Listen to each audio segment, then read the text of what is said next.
করেছি। আর নির্বাচনের ফলাফল এইমাত্র ঘোষণা করা হলো। আমাদের অসংখ্য আমাদের গুণগ্রাহী, আমাদের শুভাকাঙ্ক্ষী, আমাদের ভাই বন্ধু, স্নেহভাজন, আমাদের শ্রদ্ধাভাজন অনেকে অপেক্ষা করছেন এই মুহূর্তে। তাদের সাথে একটু দেখা করতে হবে, তাদের সাথে একটু হাক করতে হবে, আনন্দ বিনিময় করতে হবে। তো সেই কারণে খুব বেশি ব্যাখ্যা দেওয়া যাবে না।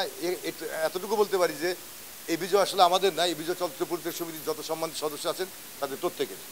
আপনাদের কাছে যে জায়গাটা নিয়ে সকলে আসলে প্রত্যাশা রেখে আপনাদের পরিষদ সামনের দিনগুলোতে কাজ করে যাবেন কিনা এটাই।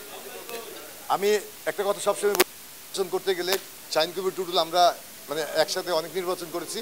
আমি সবসময় মানে বলি যেটা হচ্ছে যে আমরা কোনো মানে ঘোষণা দিই না, কোনো ইস্তেহার নাই যে আমরা এই করবো সেই করবো, কোনো প্রতিশ্রুতি দিই না। কারণ প্রতিশ্রুতি যারা দেয় তারা প্রতিশ্রুতি ভঙ্গ করে। আমরা সেই লাইনে হাঁটি না। পরিষ্কার কথা যে এই নির্বাচন যেহেতু জিতেছি, অতীত মহাসচিব হিসাবে দায়িত্ব পালন করার অভিজ্ঞতা আছে এবং সাধ্যমতো চেষ্টা করেছি বলেই আমার সম্মানিত সদস্যরা আমাকে বিপুল ভোটে সভাপতি হিসেবে নির্বাচিত করেছে। তা আমি তাদের প্রতি কৃতজ্ঞ এবং পাশাপাশি বলতে চাই যে এই বিজয়ের কারণে আমাদের চলচ্চিত্র পরিচালক সমিতি যারা সম্মানিত সদস্য আছেন অবশ্যই তাদের প্রতি আমাদের দায়িত্ববোধ আরও বেড়ে গেল।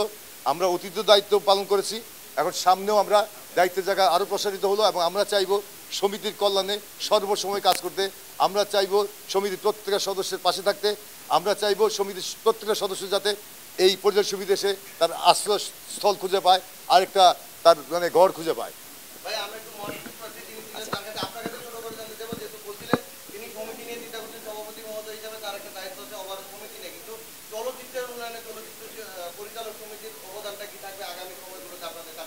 প্রথমে আপনাদের গণমাধ্যম সহ আমাদের